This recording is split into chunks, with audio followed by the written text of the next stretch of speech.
Hello बच्चों, make online platform पर आप लोग का बहुत बहुत स्वागत है। तो आज के सेशन में हम लोग बात करेंगे कि भाई एसएससी जेई का नेक्स्ट मंथ जो पेपर होने वाला है उसका लास्ट जो आपके पास 20 दिन के आसपास बचे हुए हैं उसमें हम क्या अपनी स्ट्रेटेजी रखें ताकि रीजनिंग में हम लोग मैक्सिमम स्कोर कर सके। आपको भी पता है कि नॉन टेक की अगर बात की जाए, रीजनिंग ही ऐसा पोर्शन है जहां पर आप लोग आराम से 45 46 प्लस ला सकते हो, है ना।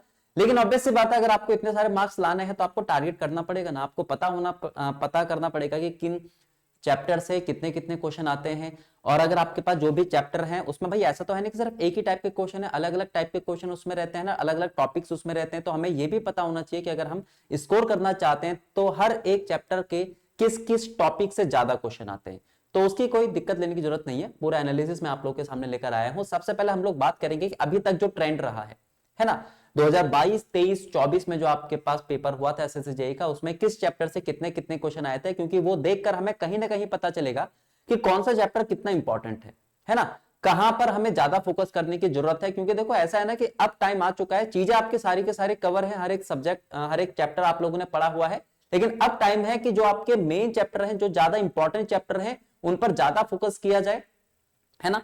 जहां से ज्यादा मार्क्स आ सकते हैं वहां पर ज्यादा आपका रिवीजन किया जाए, ज्यादा उसकी प्रैक्टिस की जाए, ताकि हम कम टाइम पे ज्यादा से ज्यादा क्या कर सके, स्कोर कर सके।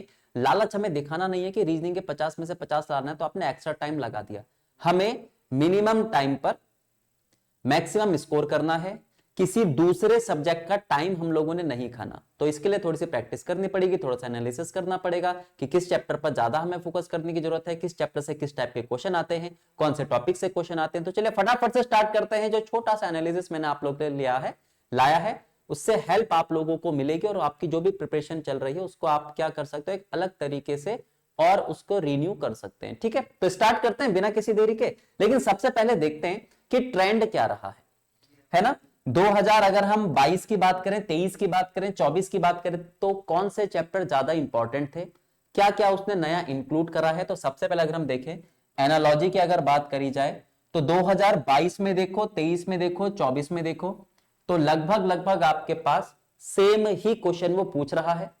ठीक है, कोडिंग डिकोडिंग की बात करें तो 3 से 4, 4 से 5, 4 से 5 क्वेश्चन लगभग यहां पर भी आप क्या कह सकते हो, सेम लेकर चल सकते हो कि लगभग क्या कर रहा है, सेम ही सेम क्वेश्चन बन रहा है। अब इन टॉपिक्स में किन, ये जो चैप्टर है ना, इसके किस किस टॉपिक्स में या किस टाइप के क्वेश्चन पर हमें ध्यान देने की जरूरत है वो मैं आपको अगली स्लाइड में बताऊंगा। तो यहां पर सिर्फ आप लोग देखो कि उसका ट्रेंड क्या है। सीरीज की बात करें, 6 से लेकर 8 क्वेश्चन, 7 से लेकर 8 क्वेश्चन, 6 से लेकर 7 क्वेश्चन है, लगभग लगभग आपके पास सेम ही वो आपके पास नंबर ऑफ क्वेश्चन रख रहा है। डाइस की बात करें तो पहले आपके पास था 2022 की लगभग हर एक शिफ्ट में आया था, 2023 में देखने को नहीं मिला, लेकिन 2024 में भी कंफर्म नहीं था, कहीं पर देखने को मिला कहीं पर नहीं मिला। मतलब ये आपके पास लीस्ट इंपॉर्टेंट है, आ भी सकता है नहीं भी, कोई भरोसा नहीं है। आएगा तो बहुत ही सिंपल सा आपके पास क्वेश्चन देखने को मिलेगा। वेन डायग्राम की बात करें तो एक क्वेश्चन 0 से लेकर 2 क्वेश्चन, किसी शिफ्ट में 2 2 क्वेश्चन, किसी शिफ्ट में एक भी क्वेश्चन नहीं मिला। मिरर वाटर इमेज की बात करते हैं, 2 से लेकर 3 क्वेश्चन, 2 से लेकर 3 क्वेश्चन, 1 से लेकर 2 क्वेश्चन आपको देखने को मिले इसके। ठीक है, मैथमेटिकल ऑपरेशन का जरा ध्यान देना, 3 से लेकर 4 क्वेश्चन, 3 से लेकर 4 क्वेश्चन, 2 से लेकर 3 क्वेश्चन, यानी अब की बार थोड़ा सा उसने क्या कर दिया है, एक क्वेश्चन लगभग लगभग एवरेज के तौर पे कम कर दिया है। ठीक है, लॉजिकल सीक्वेंस के 4 से 5 क्वेश्चन आते थे, 2023 में 3 से लेकर 4 क्वेश्चन और 2024 में 2 से लेकर 3 क्वेश्चन। तो अब की बार भी आपको 3 क्वेश्चन के आसपास देखने को मिल सकते हैं। मिसिंग नंबर नहीं बन रहा है, बाई चांस वाली बात है, किसी शिफ्ट में आ सकता है। डायरेक्शन की बात करें तो 2 क्वेश्चन, 2 से लेकर 3 क्वेश्चन। सिटिंग अरेंजमेंट के 3 क्वेश्चन, 2 से लेकर 3 क्वेश्चन आपके 2024 में। ब्लड रिलेशन के 2 क्वेश्चन देखने को मिल रहे हैं। क्लासिफिकेशन का 2 से 3, 2 से 3, 3 से 4, और ये जो आपके पास क्लासिफिकेशन के 3 से लेकर 4 क्वेश्चन है ना, ये आपके एनालॉजी और कोडिंग डिकोडिंग से ही रिलेट करके बन रहे थे। ठीक है, बाकी अगर हम बात करें इंबेडेड फिगर की, तो 2 क्वेश्चन, 2 से लेकर 4 क्वेश्चन, 2 क्वेश्चन यानी नॉन वर्बल की अगर हम बात करें तो नॉन वर्बल में कौन कौन से आपके पास, एक मिरर वाटर इमेज है, एक आपके पास इंबेडेड है। सिलोगिज्म की अगर हम बात करें तो 1 से लेकर 2 क्वेश्चन बिल्कुल ही बेसिक से देखने को मिले थे। पेपर कटिंग, पेपर फोल्डिंग, ये आपके पास नॉन वर्बल, ये भी आपका नॉन वर्बल, ये भी नॉन वर्बल। कंप्लीट पैटर्न, ये भी आपके पास नॉन वर्बल, और काउंटिंग ऑफ फिगर, ये भी आपका नॉन वर्बल, एक एक क्वेश्चन। तो आप देख सकते हो कि नॉन वर्बल का भी ठीक ठाक यहाँ पे क्या रहा है, पोर्शन रहा है। नॉन वर्बल के इन सारे चैप्टर से क्वेश्चन देखने को मिले, कौन कौन से हैं, मिरर वाटर इमेज है, इंबेडेड है, paper cutting, paper folding, complete the pattern है, यानी जब आपके पास एक हिस्सा गायब कर दिया जाता है, पूछा जाता है कि इसका पता करो कि कौन सा पैटर्न यहां पर फॉलो करेगा। काउंटिंग ऑफ फिगर्स, एक एक क्वेश्चन, एक से ज्यादा नहीं, हर एक शिफ्ट में कितने कितने क्वेश्चन, एक एक क्वेश्चन, ठीक है। तो ये हमारा लेखा जोखा है, एनालिसिस है पूरा का पूरा 2023 से लेकर 24 तक। तो आप देख सकते हो यही सारे के सारे चैप्टर हैं जो आपके टोटल कितने क्वेश्चन बना रहे हैं, 50 क्वेश्चन बना रहे हैं, ठीक है। तो देखा 2022, 23, 24 में बहुत ज्यादा डिफरेंस देखने को नहीं मिला। जैसा पैटर्न आपके पास वो 22 में लेकर चल रहा था, लगभग वैसा ही आपका 23 में और लगभग वैसा ही आपका 24 में। तो अब अगर हम बात करें 2025 की, तो अब हमें ध्यान देने की जरूरत है कि जो भी चैप्टर यहां पर हमें इंपॉर्टेंट दिख रहे हैं उसके किस किस टॉपिक पर हमें ज्यादा फोकस करना है, क्योंकि वहीं से क्वेश्चन क्या आते हैं, ज्यादा आते हैं। तो चलिए आगे। तो अब यहां पर देखो मैंने आपके कुछ मोस्ट इंपॉर्टेंट चैप्टर्स लिखे हैं कंफर्म, जिससे आपके मैक्सिमम क्वेश्चन देखने को मिलेंगे। सबसे पहले आपके पास है लेटर एनालॉजी। लेटर एनालॉजी के भी 3 पार्ट होते हैं, लेकिन इंपॉर्टेंट आपके पास लेटर एनालॉजी और क्या है आपके पास नंबर एनालॉजी। तो एनालॉजी वाले चैप्टर से ये 2 टॉपिक्स करके जाना, बहुत ज्यादा क्वेश्चन आपको इसी में से देखने को मिलेंगे। कोडिंग डिकोडिंग की बात करते हैं तो इसके ज्यादातर जो क्वेश्चन थे या क्वेश्चन आपको मिलेंगे वो लेटर टू लेटर वाले मिलेंगे। अब लेटर टू लेटर कैसे सॉल्व किया जाता है, क्या इनका कॉन्सेप्ट होता है, वो सारी चीजें आप लोग को पढ़ा रखी है। तो वो सारी की सारी चीजें माइंड में लेकर चलना आप लोग, क्योंकि देखो ऑब्वियस सी बात है, किसी भी क्वेश्चन को देखकर अगर हमें थोड़ा सा हिंट मिलता है ना, तो उसको जल्दी करने के चांसेस बढ़ जाते हैं हमारे। तो यही चीज आपको लेकर चलनी है। अच्छा, सीरीज की बात करते हैं तो लेटर सीरीज और नंबर सीरीज के क्वेश्चन आपको देखने को मिलेंगे।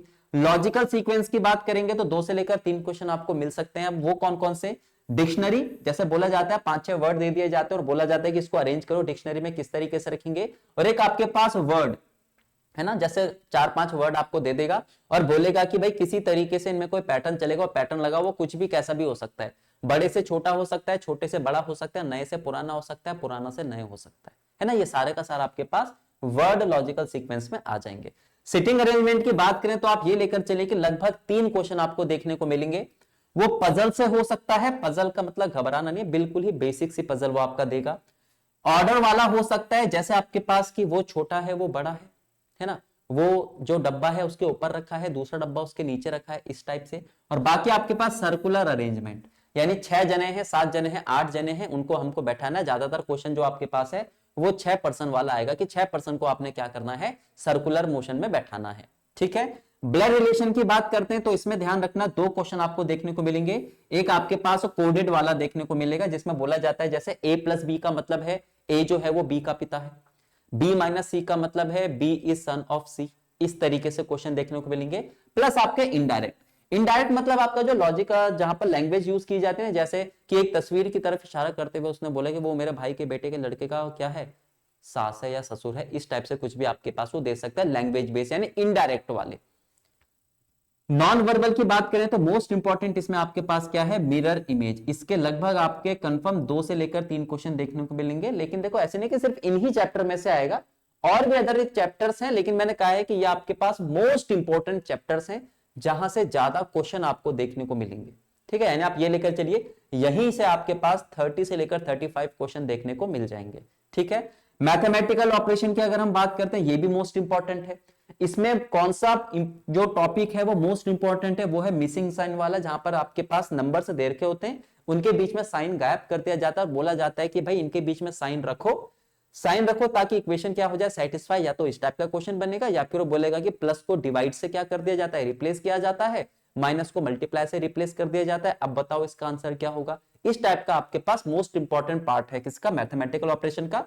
बाकी आपके पास अल्फाबेट टेस्ट, इससे पहले नहीं लिखा था लेकिन अभी आपके पास इंपॉर्टेंट है। वर्ड अरेंजमेंट का मतलब क्या है कि कोई भी आपके पास इस तरीके से वर्ड लिखकर दे दिया और बोलेगा कि इसको आप ABCD के अकॉर्डिंग रखो, यानी अल्फाबेटिकल ऑर्डर में रखो, तो बताओ कितनों के जो प्लेस हैं वो आपका चेंज नहीं होगा। या फिर ये बताओ कि इसमें जो आपके पास अल्फाबेट हैं उसमें ऐसे कितने ग्रुप हैं जिनमें उतना ही गैप होना चाहिए जितना एक्चुअल में होता है। इस तरीके से क्या बन सकते हैं, आपके क्वेश्चन बन सकते हैं। तो ये थे आपके most important chapters. Plus chapter के साथ साथ उसके मोस्ट इंपॉर्टेंट टॉपिक्स कौन से हैं वो सारे के सारे मैंने लिखा। आई होप कि आप लोग की हेल्प करेगा। आप जो भी लास्ट में प्रैक्टिस कर रहे हैं, अब देखो हार्डवर्क आप लोग कर चुके हो, इतने टाइम से आप लोग हार्डवर्क कर रहे हो, अब बारी आती है स्मार्ट वर्क करने की। है ना। सारी चीजें पड़ी हुई हैं, लेकिन अब आपको स्मार्ट तरीके से अपनी प्रिपरेशन करनी है। आप लोगों को उन चीजों पर ज्यादा फोकस करना है जहां से नंबर ऑफ क्वेश्चन आपके ज्यादा बनते हैं, ठीक है। एक्स्ट्रा आपको कुछ नहीं करना, सिर्फ जितना आपने करा हुआ है उतने पर ही आप लोगों ने ध्यान देना है कि उसमें से अगर कुछ भी आ जाए तो हम सारा का सारा क्वेश्चन कर देंगे उसमें। तो ये आपके मोस्ट इंपॉर्टेंट चैप्टर्स हैं, और उस चैप्टर के टॉपिक्स मोस्ट इंपॉर्टेंट कौन से हैं जहां से आपके पेपर में क्वेश्चन बनेंगे वो भी मैंने साथ साथ लिखा हुआ है। ट्रेंड क्या रहा है, किस हिसाब से वो पूछ रहा है, ये पूरा का पूरा चार्ट भी आप लोगों के सामने मैंने दे दिया है, ठीक है। तो फिलहाल आज के सेशन में इतने रखते हैं, और आराम से कीजिएगा सारी की सारी चीजें, हड़बड़ी किसी भी चीज की नहीं है, अभी काफी टाइम है हमारे पास, काफी सारी चीजें आप लोग कवर कर सकते हो, ठीक है। तो कोई जल्दबाजी दिखाने की जरूरत नहीं है, बस अब आपको स्मार्ट वर्क करने की जरूरत है। जो चीज ज्यादा इंपॉर्टेंट है उस पर ज्यादा फोकस आप लोगों को करना है, ठीक है। तो चलिए फिलहाल आज के सेशन को इतना रखते हैं, सेम ऐसा ही और हेल्पफुल आप लोगों के लिए जो भी सेशन होगा मैं लेकर आऊंगा। Okay, thank you.